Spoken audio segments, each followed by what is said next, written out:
I know Chigs is in here recording this. No Chid Smooth in here, right? So whatever you say, you know Chid gonna have everything up there.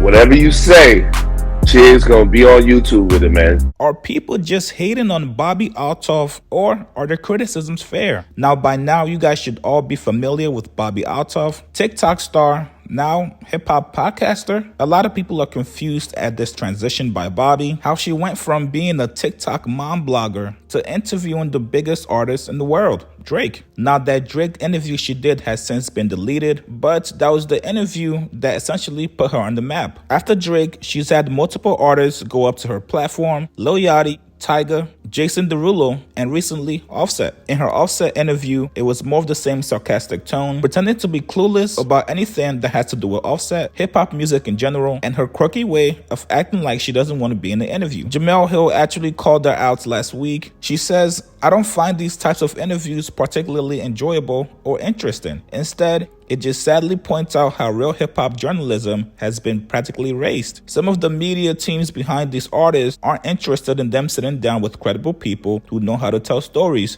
and do quality interviews. Then they wonder why an artist's real story goes untold, neglected, or that artist is misunderstood." Somebody responded back to Jemele Hill and said, "Yeah, but Offset and his team decided to go this route because of the reach and exposure it will get. That's the goal. This is how you do promo in this day and age, and you have to get with the times." She responded back saying Offset could sit down with anybody and people will be watching. He doesn't need to lean on someone else's popularity. Now, sadly, Jemele Hill, I do have to disagree with you. No, Offset cannot just go to any random platform and get the same eyeballs with Bobbi Althoff. The media game has changed quite a lot. A lot of artists are not sitting down with journalists. In today's day and age, it's all about clout. That's why you see these artists going to these random ass platforms that are not ran by journalists. The Nelk Boys platform and also Sunday Conversation are just examples of how people are going with these off-brand platforms simply because of their audience size. Now, Plies also had something to say about Bobbi. He said, "Y'all get nothing out of this. She gets everything. She needs to use the culture to appear lost.